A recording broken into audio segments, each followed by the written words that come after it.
आगम को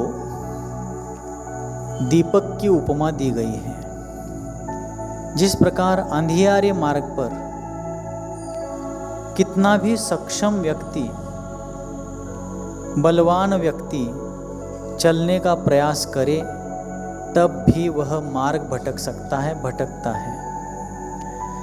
किंतु कितने भी जटिल मार्ग हो लेकिन पर्याप्त प्रकाश मिले तो सामान्य से सामान्य व्यक्ति भी मंजिल तक पहुंच सकता है। इसी प्रकार इस कलिकाल रूपी तिमिश्रा में, इस पंचम काल रूपी भयंकर अंधकार में मिथ्यात्व की अनेक पगडंडियां सर्वत्र फैली हुई है और उसी के बीच में से एक मोक्ष मार्ग जाता है। किंतु अज्ञान रूपी अंधकार में संसारी जीवों को मिथ्यात्व रूपी पगडंडियों को ही मोक्ष मार्ग है या रत्नत्रय स्वरूपी मोक्ष मार्ग है, यह समझने में बड़ी कठिनाई है।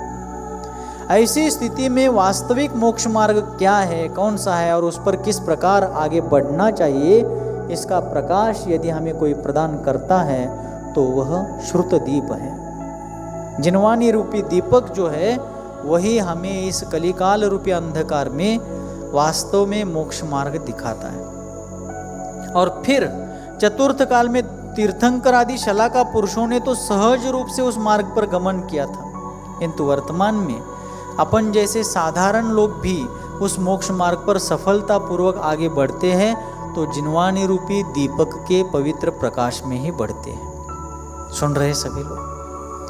अब जिनवानी के पवित्र प्रकाश में हम जैसे साधारण लोग यदि आगे बढ़ते भी हैं तो जो प्रकाश प्रदान करने वाला दीपक है उसकी सुरक्षा का ध्यान रखना भी हमारा कर्तव्य है। क्या नहीं है? बिल्कुल कर्तव्य है। क्यों कर्तव्य है? हमारे पूर्वाचार्यों ने यह सारे आगम ग्रंथ लिपिबद्ध क्यों किए? क्या उनको टाइम पास करना था? क्या उनको दूसरा कोई काम नहीं था? क्या उनको ऐसे ही मनोरंजन करना था? किस लिए शास्त्रों की रचना, शास्त्रों को उन्होंने लिपिबद्ध किया? प्राचीन काल में शास्त्रों की रचना नहीं होती थी। पहले के सभी शिष्य एक पाठी होते थे। क्या होते थे? एक पाठी होते थे, प्रखर प्रज्ञा के धारी होते थे और इसलिए उनको पढ़ते हुए शास्त्र समझने की जरूरत नहीं पड़ती थी। एक पाठी का मतलब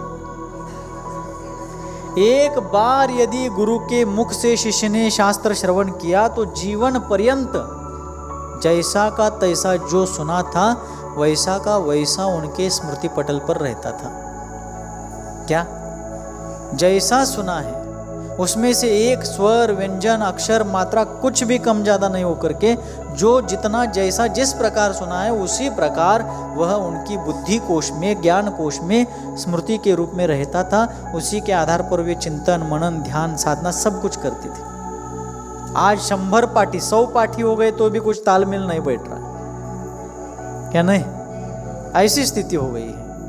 फिर इस प्रकार आचार्य, हमारे पूर्वाचार्य जो थे बहुत दूरदर्शी थे, विवेकी थे, विद्वान थे और उन्होंने जाना था कि वर्तमान काल मूल रूप से अवसर्पिणी काल है। अवसर्पिणी काल का मतलब ही है कि यहाँ की जो सारी अच्छी चीजें हैं वो घटती जाएंगी। मनुष्यों का या प्राणी मात्र का बल, बुद्धि, आयु या और भी जो अच्छी चीजें हैं, सुख, शांति वगैरह, वो सब कम होती जाएगी, घटती जाएगी और जो बाकी चीजें हैं, मिथ्यात्व, अज्ञान आदि चीजें बढ़ती जाएंगी। और इसलिए उन्होंने ये सोच करके, विचार करके कि पंचम काल में जो कोई भी जीव होंगे सुख के इच्छुक, लेकिन उनको सुख का मार्ग यदि पता नहीं चलेगा तो सुख चाहते हुए भी वे दुख की खाई में गिरते रहेंगे। इसलिए इस पंचम काल में जन्म धारण करने वाले प्राणियों को सन्मार्ग की प्राप्ति हो, उस मार्ग पर चलने के लिए उनको पर्याप्त उजाला मिलता रहे, प्रकाश मिलता रहे, इसलिए पूर्वाचार्यों ने अपने बलिदान का घृत उसमें डाल करके श्रुत का दीपक जलाया है। ऐसा बड़ा योगदान हमारे आचार्यों ने हमारे लिए दिया है। शास्त्रों की जो रचना लिपिबद्ध करने की परिपाटी प्रारंभ हुई, आचार्य धरसेन जी महाराज ने अपने 2 मेधावी शिष्यों को, आचार्य पुष्पदंत जी और भूतबली जी महाराज को श्रुत प्रदान किया, सूत्र प्रदान किए और उसके माध्यम से षटखंडागम ग्रंथ की रचना हुई। षटखंडागम के ऊपर धवल, जय धवल और महाबंदादि टीका उनके बादवर्ती वीर सेनादि आचार्यों ने रची और उन ग्रंथों के ऊपर और आगे भी गोमटसार, जीवकांड, कर्मकांड, लब्धिसार, क्षपनासार आदि ग्रंथों की रचना, त्रिलोकसार आदि ग्रंथों की रचना नेमिचंद्र आचार्य आदि जैसे महान विद्वान आचार्यों ने की और कुंद देव आदि आचार्यों ने आध्यात्मिक ग्रंथों की, भावना ग्रंथों की रचना की। उन ग्रंथों का वर्णन और उनका मूल्यांकन करना शब्दों में, अंकों में संभव नहीं है। ऐसा कार्य हमारे पूर्वाचार्यों ने किया है और आज उसी श्रुत दीपक के प्रकाश में हम सभी लोग सन्मार्ग पर पैर रखने का, उस पर सफलतापूर्वक चलने का उद्यम कर रहे हैं, पुरुषार्थ कर रहे हैं। किंतु हमारी आने वाली आगामी पीढ़ियों को यदि वो प्रकाश मिले, ऐसा हम चाहते हैं, तो हमारा भी कर्तव्य है कि हम उस श्रुत रूपी दीपक की रक्षा करें।